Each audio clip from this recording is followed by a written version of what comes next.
Praise the Lord. ஆண்டவரும் அருமை இரட்சகருமாகிய இயேசு கிறிஸ்துவின் நாமத்தில் நான் உங்களை வாழ்த்துகிறேன். மறுபடியுமாக கர்த்தருடைய பரிசுத்தமுள்ள சன்னிதானத்திலிருந்து கர்த்தருடைய பரிசுத்தமான வார்த்தைகள் மூலமாய் உங்களை சந்திப்பது மிகுந்த மகிழ்ச்சி. ஆண்டவருடைய பெரிதான கிருபையினால இந்த வாரம் நாம் தொடர்ந்து தியானித்து கொண்டு வருகிற காரியம் ஒழிக்க வேண்டிய 9 காரியங்கள். இவைகள் நம்முடைய வாழ்வில் ஒழித்து கட்டப்பட வேண்டும், ஒளிந்து கொண்டு இருக்கக்கூடாது. இதை நாம் தொடர்ந்து பார்த்து கொண்டு வருகிறோம். இவைகளை ஒழித்தால் ஒரு நல்ல கிறிஸ்தவர்களாக, கிறிஸ்துவுக்காக பயன்படுகிறவர்களாக நாம் காணப்படுவோம். ஒரு சின்ன விளக்கம் வேணா அதுக்கு சொல்கிறேன். அப்போஸ்தலனாகிய பவுல் தன்னுடைய உடன் ஊழியக்காரனாகிய தீமோத்தேயுக்கு எழுதும்போது இப்படி சொல்லுவார், இவைகளை விட்டு ஒருவன் தன்னை சுத்திகரித்தால் எஜமானுக்கு உபயோகமானதும் பரிசுத்தமாக்கப்பட்டதும் எந்த நற்கிரியைகளையும் செய்வதற்கு ஆயத்தமாக்கப்பட்டதுமான கனத்துக்குரிய பாத்திரமாக இருப்பான் அப்படின்னு போட்டிருக்கு. நீங்கள் ஒரு கனத்துக்குரிய பாத்திரமாக இருக்கணுமா, எஜமான் பயன்படுத்துகிற, எஜமான் விரும்புகிற, நம்முடைய எஜமான் பரலோகத்தின் தேவன், அந்த எஜமான் விரும்புகிற ஒரு நல்ல ஊழியக்காரனா, நல்ல பாத்திரமாக நீங்கள் இருக்கணும்னா ஒழித்து கட்ட வேண்டியதை நீங்கள் ஒழிச்சு கட்டுங்க. நேற்று வரைக்கும் ஆண்டவருடைய கிருபையினால 7 காரியங்களை பார்த்தோம். இன்றைக்கு 8வது காரியத்தையும் 9வது காரியத்தையும் நம்ம பார்க்க போகிறோம். அப்போ நீங்கள் இன்னைக்கு ஒழித்து கட்ட வேண்டிய 2 காரியம் சொல்கிறேன். என்ன தெரியுமா? ஒன்று, குழந்தை அனுபவம், இல்லைன்னா குழந்தைத்தனம். கிறிஸ்தவ வாழ்க்கையில் புருஷராக மாறணுமே தவிர குழந்தையாக இருக்கக்கூடாது. பவுல் சொல்கிறாரு 1 கொரிந்தியர் 13வது அதிகாரத்தில் 11வது வசனம், நான் குழந்தையாக இருந்தபோது குழந்தையைப் போல பேசினேன், குழந்தையைப் போல சிந்தித்தேன், குழந்தையைப் போல யோசித்தேன். நான் புருஷனான போதோ குழந்தைக்கு ஏற்றவைகளை ஒழித்து விட்டேன். அப்போ பவுல் சொல்கிறாரு, நான் குழந்தையாக இருக்கும்போது குழந்தைய போல தான் பேசிக்கிட்டு இருந்தேன், நான் குழந்தைய போல தான் நடந்துக்கிட்டு இருந்தேன். ஆனால் நான் புருஷனான போதோ குழந்தைக்கு ஏற்றவைகளை ஒழித்து விட்டேன். வேண்டுமென்றால் பவுலுடைய வாழ்க்கையில் ஒரு சின்ன எக்ஸாம்பிள் சொல்கிறேன். பவுல் கிறிஸ்துவுக்குள் வந்த உடனே பயங்கரமாக ஊழியம் செய்வார், நல்லா ஊழியம் செய்வார், சரிங்களா? அதுக்கப்புறம் நீங்கள் பார்த்தீங்கன்னா அவருடைய ஊழியத்தில் ஒரு நிதானம் வரும். இப்போ அதை பற்றிலாம் சொல்கிறதுக்கு நேரம் இல்லை. ஆனால் ஒரு சம்பவம் சொல்கிறேன். அப்போஸ்தலனாகிய பவுலும் பர்னபாவும் ஊழியத்துக்கு போகும்போது கூடவே யாரும் வருவா அப்படின்னு கேட்டிங்கன்னா மார்க்கு வருவார். ஒரு குறிப்பிட்ட இடத்துல ஊழியத்தை முடிச்சுட்டு இவங்க ஊழியம் செய்வாங்க, மார்க்கு இடையிலேயே எருசலேமுக்கு போயிடுவார். இப்போ பர்னபாவும் பவுலும் ஊழியம் செஞ்சுட்டு கொஞ்ச நாள் கழித்து திரும்பவும் அந்த ஊழியம் செய்த இடங்களை பார்வையிடலாம், சகோதரர்கள் எப்படி இருக்கிறாங்கன்னு போய் பார்ப்போன்னு சொல்லும்போது பர்னபா சொல்லுவார், இந்த மார்க்கையும் கொஞ்சம் கூட்டிகிட்டு போவோம் பாரு. அப்போ பவுல் சொல்லுவார், அவனை கூட்டிகிட்டே போகக்கூடாதுன்னு சொல்லி பயங்கர கோபம் வந்துடும். யாருக்கெல்லாம்? பர்னபாவுக்கும் பவுலுக்கும் கோபம் வந்து 2 பேரும் பிரிஞ்சிருவாங்க. என்னையா பிரச்சனை? ஒருத்தனை ஊழியத்துக்கு கூட்டிகிட்டு போகணுன்னு ஒரு ஆள் சொல்லுது, கூட்டிகிட்டு போகக்கூடாதுன்னு ஒரு ஆள் சொல்லுது. ஒரு அற்ப விஷயத்துக்கு கோபப்பட்டு 2 பேர் பிரிகிறாங்க. இதை பற்றி விளக்கணும் நிறைய நேரமும். ஒரு முக்கியமான நிகழ்வு. இப்போ யோசிச்சு பாருங்க, சில வருஷங்கள் கழிச்சு நீங்கள் அப்படியே நிருபங்களை படிச்சுட்டு வந்தீங்கன்னா தீமோத்தேயுக்கு எழுதும்போது சொல்லுவார், மார்க்குவை உன்னோடு கூட கூட்டி கொண்டு வா, அவன் ஊழியத்தில் எனக்கு பிரயோஜனம் உள்ளவன். நல்லா கவனிக்கணும்.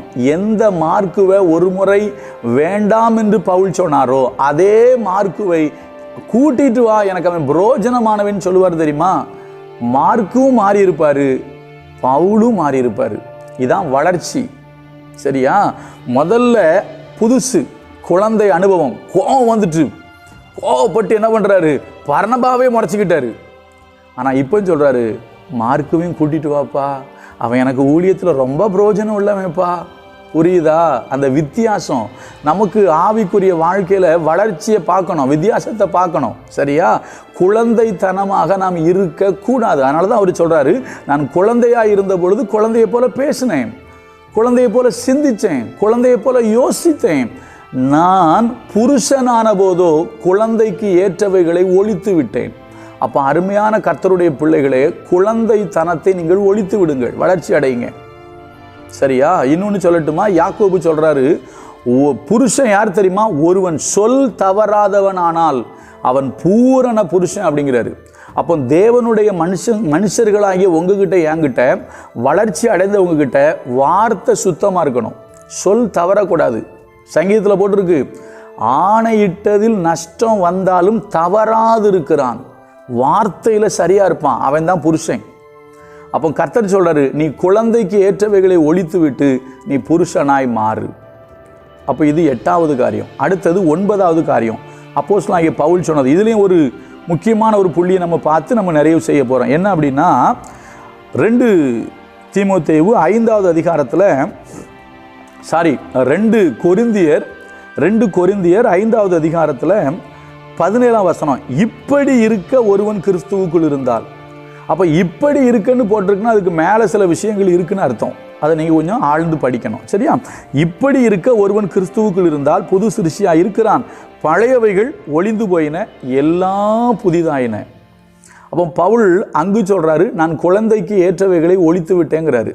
இப்போ இங்கே அதே பவுல் 2 கொரிந்து சபைக்கு தான் 2வது நிருபத்தில் எழுதுகிறாரு, இப்படி இருக்க ஒருவன் கிறிஸ்துவுக்குள் இருந்தால் புது சிருஷ்டியாக இருக்கிறான், பழையவைகள் எல்லாம் டோட்டலாக ஒளிஞ்சிருச்சுங்கிறார். கம்ப்ளீட்டாக காலி, ஒரு புது மனுஷன் அப்படின்னு சொல்கிறாரு. ஆனால் அவர் சொன்ன விளக்கம் என்ன தெரியுமா? ரொம்ப முக்கியமான விளக்கங்க. அதுக்கு மேலே படித்து பாருங்கள். அவர் சொல்வார், இது முதல் நாங்கள் கிறிஸ்துவையும் மாம்சத்தின்படி அறியோங்கிறாரு. இதை யாராவது யோசிச்சிருக்கீங்களா? நான் படிக்கிறேன் பாருங்கள். அதாவது அந்த வார்த்தையை படிக்கிறேன். 16வது வசனம், ஆகையால் இது முதற்கொண்டு நாங்கள் ஒருவனையும் மாம்சத்தின்படி அறியோம், நாங்கள் கிறிஸ்துவையும் மாம்சத்தின்படி அறிந்து இருந்தாலும் இனி ஒருபோதும் அவரை மாம்சத்தின்படி அறியோம். இது உங்களுக்கு புரியுதா? இதனுடைய ஆழத்தை பேசணும் ரொம்ப நேரம் ஆகும். ஆக்சுவலாக மாம்சத்தின்படி கிறிஸ்து பவுலுக்கு சொந்தக்காரர், அதாவது யூத இனம். சரியா? யூத இனம். இவர் பெஞ்சமின் கோத்திரம், அவர் யூதா கோத்திரம். ஆனால் யூத இனம், ஒரே இனத்தை சார்ந்தவர் கிறிஸ்து. ஆனால் அவர் சொல்றாரு, கிறிஸ்துவை நான் மாம்சத்தின்படி அறிய மாட்டேன், அறியேன். அதாவது என்ன சொல்றேன்னா, அறிந்திருந்தாலும் இனி அப்படி கிடையாது. ஏன்னா நான் இப்போ புது மனுஷங்கிறாரு.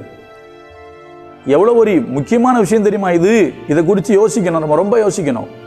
மறுபடியும் சொல்கிறேன், அவர் சொல்றாரு, இனி யாரையுமே மாம்சத்தின்படி அறிய மாட்டோம், அறியேன். அப்படி சொல்லிட்டு கிறிஸ்துவை நாங்கள் மாம்சத்தின்படி அறிந்திருந்தாலும் இனி அவரை மாம்சத்தின்படி என்ன செய்யலைங்கிறாரு, மாம்சத்தின்படி அறியோம். ஏன் அப்படின்னா நாங்கள் இப்போ புதுசாயிட்டோம். அதுக்கு தான் சொல்றாரு. ஏன் அப்படின்னா இப்படி இருக்க ஒருவன் கிறிஸ்துவுக்குள் இருந்தால் புது சிருஷ்டியாக இருக்கிறான். அப்போ எந்த அளவுக்கு நம்ம புதுசாக வேண்டியிருக்கு பார்த்தீங்களா? அப்போ எந்த அளவுக்கு நம்முடைய பழையவைகள் ஒளிந்து போக வேண்டியிருக்கு பார்த்தீங்களா? பவுல் சொல்றதன்படி பார்த்தாச்சுன்னா, கிறிஸ்து என் சொந்தக்காரர், என்னுடைய இனம் என்பதை கூட நான் ஒழிச்சு கட்டுறேங்கிறாரு. புரியுதா? கிறிஸ்து மாம்சத்தின்படி என் இனம் என்று சொல்வதை நான் ஒழிக்கிறேன். கிறிஸ்துவை நான் மாம்சத்தின்படி இனி அறியேன். கிறிஸ்துவை இரட்சகராக, மீட்பராக, மேசியாவாக, தேவகுமாரனாக, தேவனாகத்தான் நான் அறிகிறேன். ஏன்னா பழையவைகள் ஒளிந்து போயிற்று, எல்லாம் எண்ணாயிற்று, புதிதாயிற்று. அப்போ உங்கள் வாழ்க்கையில் டோட்டலாக ஒரு சேஞ்ச் ஆக வேண்டியிருக்கு. நீங்கள் அப்படி மாறி இருக்கீங்களா? உங்கள் வாழ்க்கையில் ஒரு முழு மாற்றம் ஏற்பட்டிருக்கா? பழையவைகள் அத்தனையும் ஒளிஞ்சு போயிருச்சு. இல்லை ரொம்ப முக்கியமான விஷயங்கள் இருக்கு, நமக்கு நேரம் பத்தாது. அவர் சொல்றாரு, ஒருவன் கிறிஸ்துவுக்கு உள் இருந்தால் பழையவைகள் எல்லாம் ஒளிஞ்சிருச்சு. என்ன ஆயிடுச்சுன்னா எல்லாம் புதிதாயிட்டு. அப்போ நீங்கள் ஒழித்து கட்ட வேண்டியது அடுத்தது என்ன தெரியுமா? பழையவைகளை ஒழித்து கட்டுங்கள். பழைய சுபாவம், ஜென்ம சுபாவம், பழைய பாவம், பழைய செயல்பாடு, பழையது அத்தனையும் நீங்கள் ஒழிச்சிட்டு ஒரு புது மனுஷனா, புதிதாய் பிறந்த குழந்தையை போல ஒரு புது மனுஷனா நீங்கள் மாறி ஒரு புது மனுஷனா நீங்கள் வாழ வேண்டும் என்று கர்த்தர் விரும்புகிறாரு. அதுக்கு தான் பவுல் சொன்ன எக்ஸாம்பிள் ரொம்ப எக்ஸாக்டாக இருக்குங்க. அவர் சொல்கிறாரு, கிறிஸ்துவையே எனக்கு மாம்சத்தின்படி நாங்கள் அறியோங்கிறாரு. அப்படின்னா என்ன அர்த்தம்? கிறிஸ்து எங்கே இனம், அதெல்லாம் நான் இப்போ இனிமே கிடையாது, நான் அதெல்லாம் கிடையாது, அதெல்லாம் இல்லைங்க அப்படிங்கிறாரு. ரொம்ப டீப்பாக போகணுங்க, நேரம் ஆயிரும். யோசிச்சு பாருங்கள். கர்த்தர் நல்லவர். கர்த்தர் உங்களோடும் என்னோடும் பேசுவாராக. மறுபடியும் சொல்கிறேன், 8வது நீங்கள் ஒழிக்க வேண்டிய காரியம் குழந்தைத்தனத்தை ஒழிச்சு போடுங்க. 9வது ஒழிக்க வேண்டிய காரியம் பழையவைகள் அத்தனையும் ஒழிங்க. ஏன்னா கிறிஸ்து எனக்கு சொந்தக்காரனா மேன்மை பாராட்ட மாட்டேன். ஜாதி பெருமையாக இருக்கலாம், குலப்பெருமையாக இருக்கலாம், பணப்பெருமையாக இருக்கலாம், நான் அப்படி நான் இப்படி, இல்லை பழைய பாவமாக இருக்கலாம், எல்லாத்தையும் ஒழிச்சிட்டு கிறிஸ்துவுக்குள்ள புது சிருஷ்டியாக மாறுங்க. கர்த்தர் உங்களை ஆசீர்வதிப்பார். கர்த்தர் நல்லவர். அவர் கிருபை நம்மேல் என்றும் உள்ளது. God bless you.